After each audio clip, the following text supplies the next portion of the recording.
Welcome to All Things Financial with Jack Driscoll.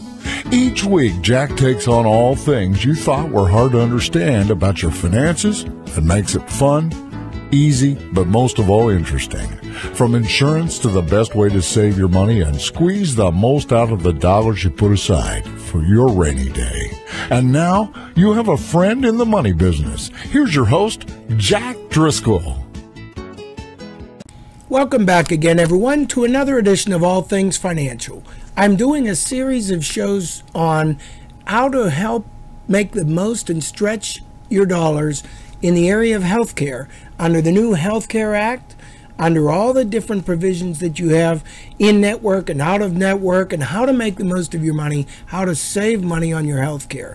So the last two shows I've been talking about health savings accounts, different opportunities that you have all the way around.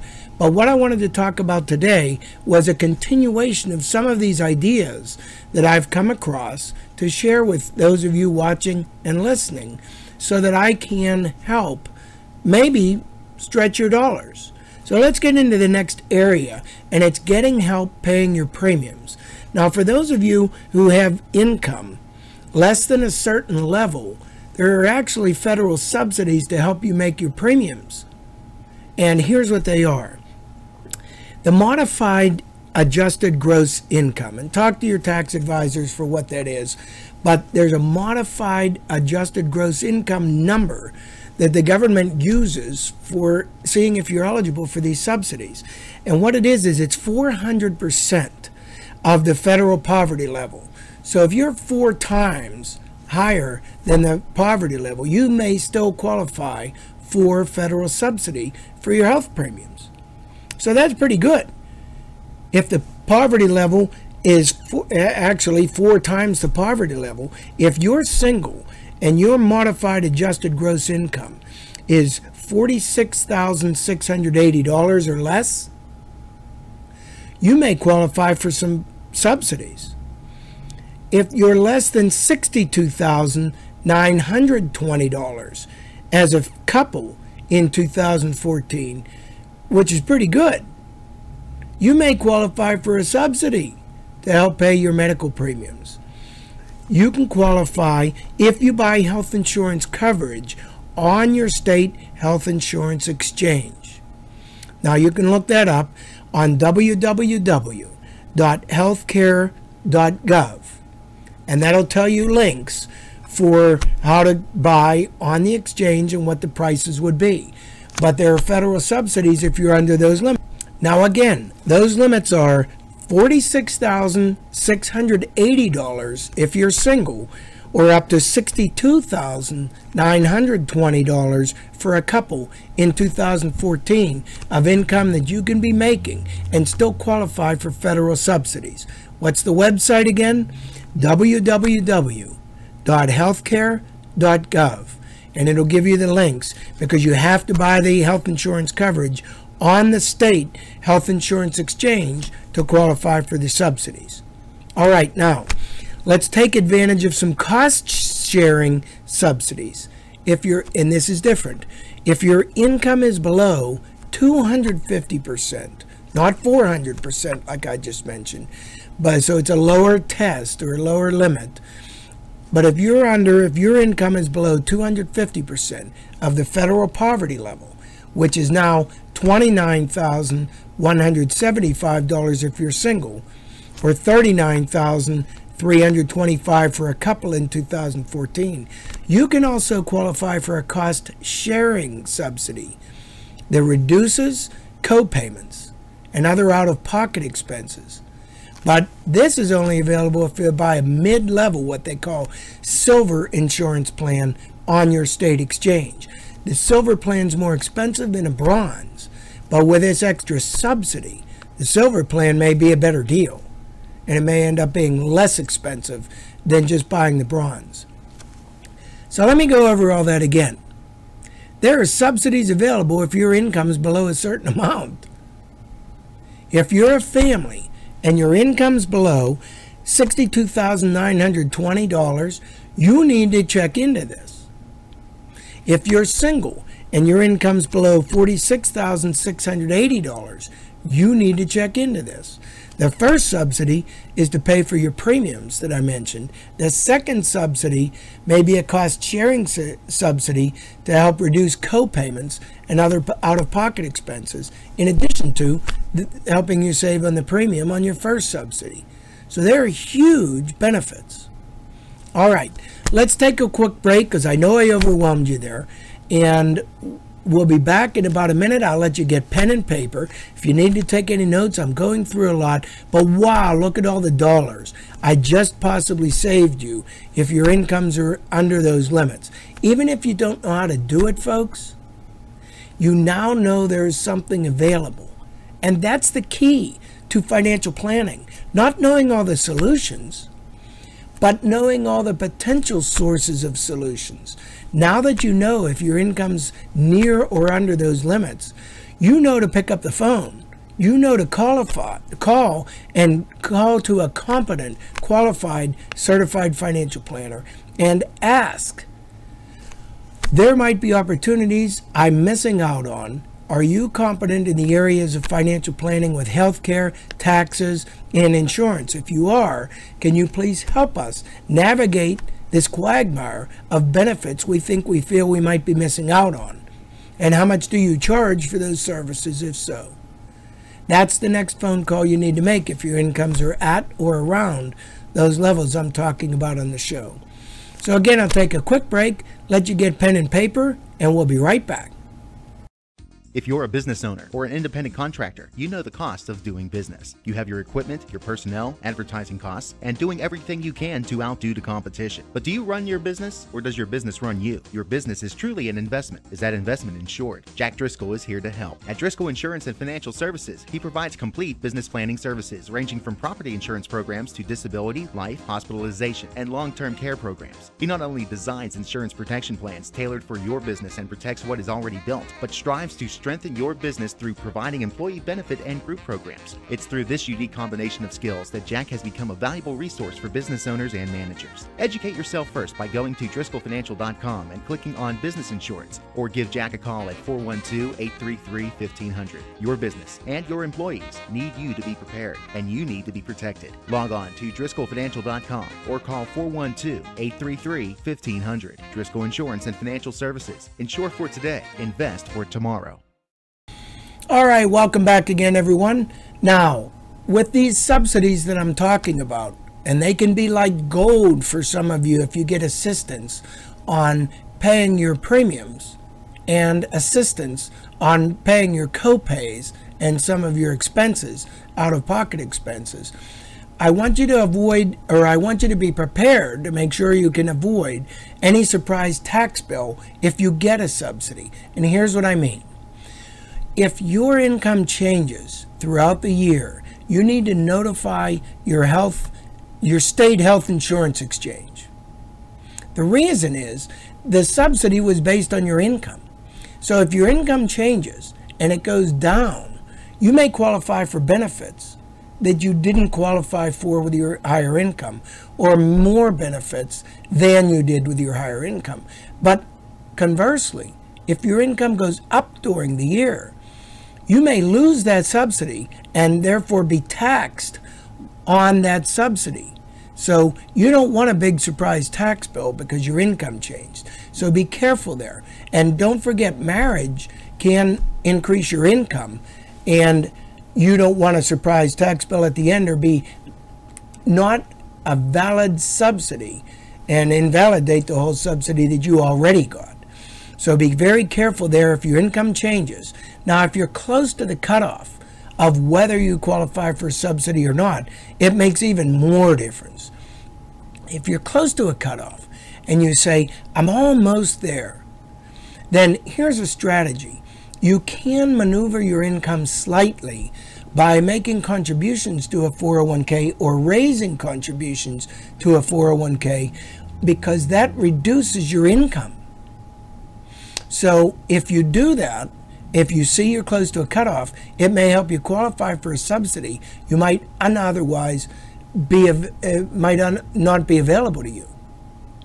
So it might otherwise be unavailable, but if you make the contributions to the 401k, drop yourself under the threshold, now all of a sudden you qualify for a subsidy. That can be a bonanza for you. Don't unintentionally boost your income. What do I mean by that? Sometimes people will say, I'm going to convert an IRA to a Roth IRA. And what will happen is a tax advisor will do your tax return. They'll say, that's a marvelous idea. Let's do it now. Not realizing you qualified for a subsidy for these health care benefits. That's an income test based subsidy. And if you shift IRA money and convert to a Roth IRA, that immediately forces taxable income or raises your income for that year, may push you right through that bracket of no longer qualifying for a subsidy. So you want to be very, very careful there. That's why you want to have all your professional advisors working together as a team. You want a certified financial planner, certified public accountant, your attorney, your insurance professionals, all working together. You want to try to bind your financial plan together so that it's a cohesive unit rather than fragmented parties all working on single components of your plan and interfering with other components, which could have worked much more smoothly. So you want to be very careful there to not unintentionally raise your income. You could borrow money from a 401k, let's say at work, and that would be tax-free. But if you withdraw money from a 401k, that would be taxable. So you have to be careful of your otherwise tax strategies or income strategies when you're applying for these subsidies.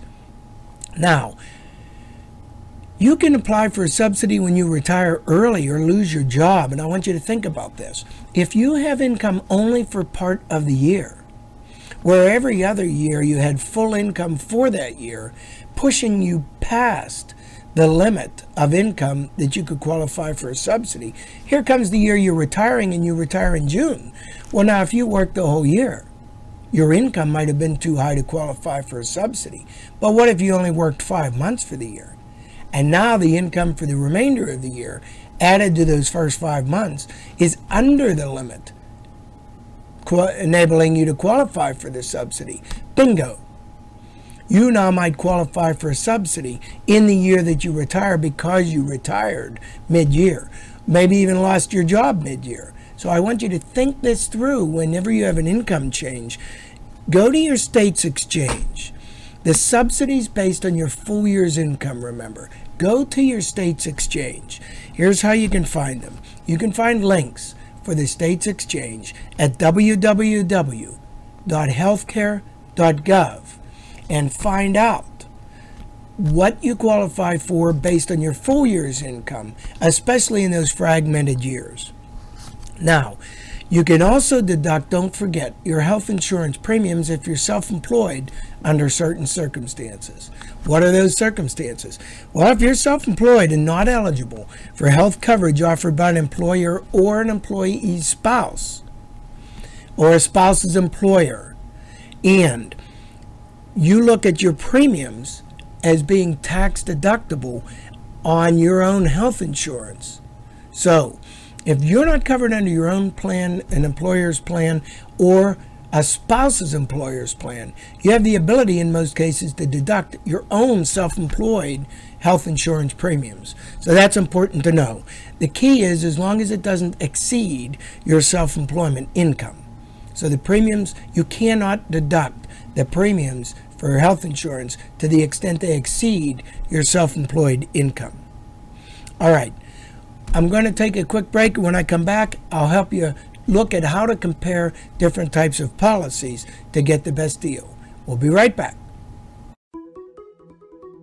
Most would agree that no one could put a monetary price tag on our lives. You and I are truly priceless. However, the cost to our loved ones could be dramatic if we don't prepare for the challenges they may face should we pass away. Driscoll Insurance and Financial Services has a great tool on their website, driscollfinancial.com. When you click on the link for a free life insurance quote, you can see the different opportunities available for term life insurance from several providers, including some well-known companies. All you do is answer a few questions about yourself. It literally takes seconds, and you may be surprised to see how affordable term life insurance can be. Experts recommend that you carry life insurance equal equal to 8 to 10 times your annual salary. So what are you waiting for? Go to DriscollFinancial.com and get a free quote. And while you're there, check out the vast array of services that Jack Driscoll has to offer. Or call his office in Bethel Park at 412-833-1500. That's 412-833-1500.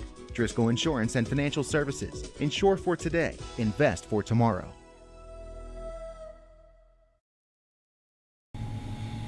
Okay, now let's get into comparing policies and how to buy and purchase the right policy and how to shop. First thing I want you to do is compare overall costs, not just the premium. It sounds obvious, but a lot of people don't think to do that. When they're shopping, they're just thinking premiums and maybe deductibles. But here's what I want you to look at and not forget. If you buy health insurance on your own, you could switch policies when open enrollment season for 2015 coverage starts on November 15th of 2014. So this year, starting November 15th, you could start shopping for next year's coverages. Now, most employer plans also have open enrollment in the fall. So compare premiums, but also remember compare out-of-pocket costs for the medicines that you take, for your typical healthcare services. Compare maximum out-of-pocket expenses, not just the typical, in case you have a major health issue. And also make sure your doctors are still in the network. They may have been in the network last year. You're assuming nothing changed, but things do change. So you need to make sure your doctors are still in the network also when you're considering staying with the same plan or whether to shop or change plans. Now, you can change your health plan mid-year under certain circumstances. Open enrollment's closed for 2014 right now. Beginning November 15th, like I said, you could start shopping for next year, which is 2015. But you may qualify for a special enrollment period if you leave your job or retire and lose employer coverage, even if you're eligible for COBRA, throughout the year or mid-year. Or if you experience, pay attention here, a life-changing event mid-year, which includes getting married, getting divorced, even having a baby, or moving to a new state. So all of those circumstances might qualify you for being able to change coverage mid-year and not have to wait for open enrollment. And I know most people are unaware of that, but those changes are common. So again, those changes, they consider a life-changing event, such as, but not limited to, getting married, getting divorced, having a baby, or moving to a new state. Now listen, go to a website, www.healthcare.gov, and it'll give you more information about eligibility on that. Now here's another one. The federal law, you know, when plans terminate or when your employment terminate, is called COBRA, that lets you keep your employer's coverage for up to 18 months after you leave your job. You'll usually pay much more for COBRA than you did, though, for coverage while you're an employee. And even employers typically pay about 70% of the cost of coverage for employees, but contribute nothing toward COBRA. So compare the cost of COBRA with the cost of buying a policy on your own, because you're on your own. If you buy a new policy on your state exchange and your income is low enough, like I brought up earlier in the show, you may qualify for a subsidy to help with premiums even further. Shop on and off the exchanges. If you don't qualify for a subsidy, look for coverage on and off the exchanges for more options. For example, United Healthcare sold policies in only 12 state exchanges this year, but sold policies off the exchanges in 25 states. Policies sold off the exchanges must meet some of the same requirements as those sold on the exchanges, including coverage for the 10 essential health benefits, but they may have different premiums and different provider networks. So you want to shop on and off the exchanges to be careful to make sure you're getting the best plans for yourselves.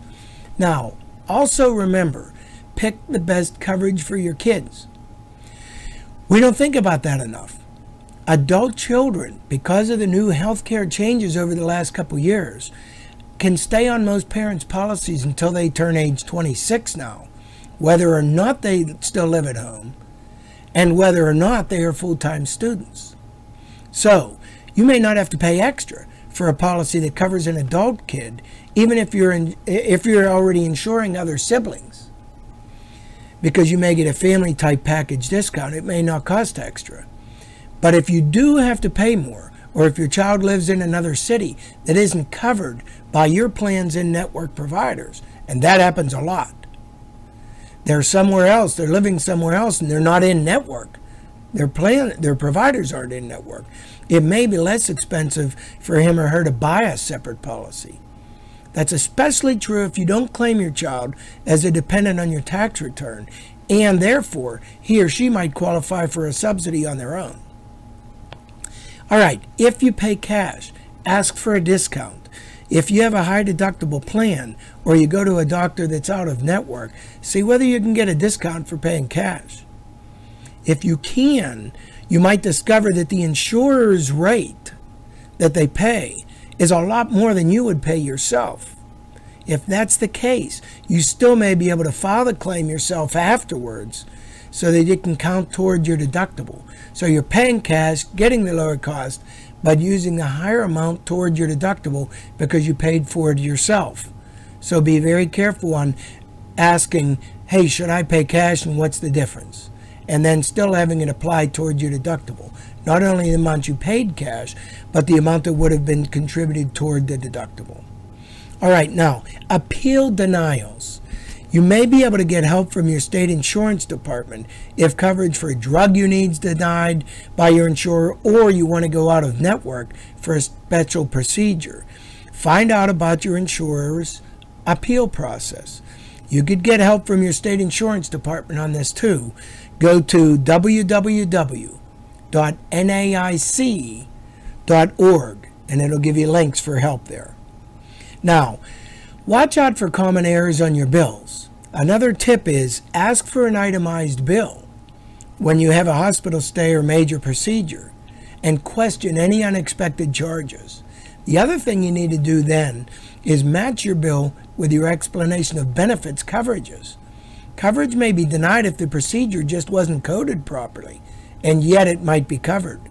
So you'll want to find out if your bills are being billed for unnecessary, duplicate, or maybe uncovered claims that really would have been covered and were just coded incorrectly.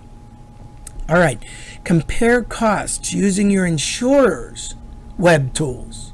So your insurer themselves have web tools and apps. This is probably the best way to find the actual price. You'll pay for procedures based on your insurer's negotiated rate and your deductible and coinsurance level. Some companies have shown on their websites 10 estimates for your out-of-pocket costs for a procedure in your area, while other insurers have shown as many as 250. And even yet, other insurers beyond that have shown over 500 different medical services, and adding online and scheduling services and out-of-pocket cost comparisons. So you may have cost comparisons that are all across the board just by going onto your own insurer's websites. So look into that. They'll provide a lot of the comparisons for you to help you find the lowest cost providers. And finally today, use tools to comparison shop prescriptions, not only services.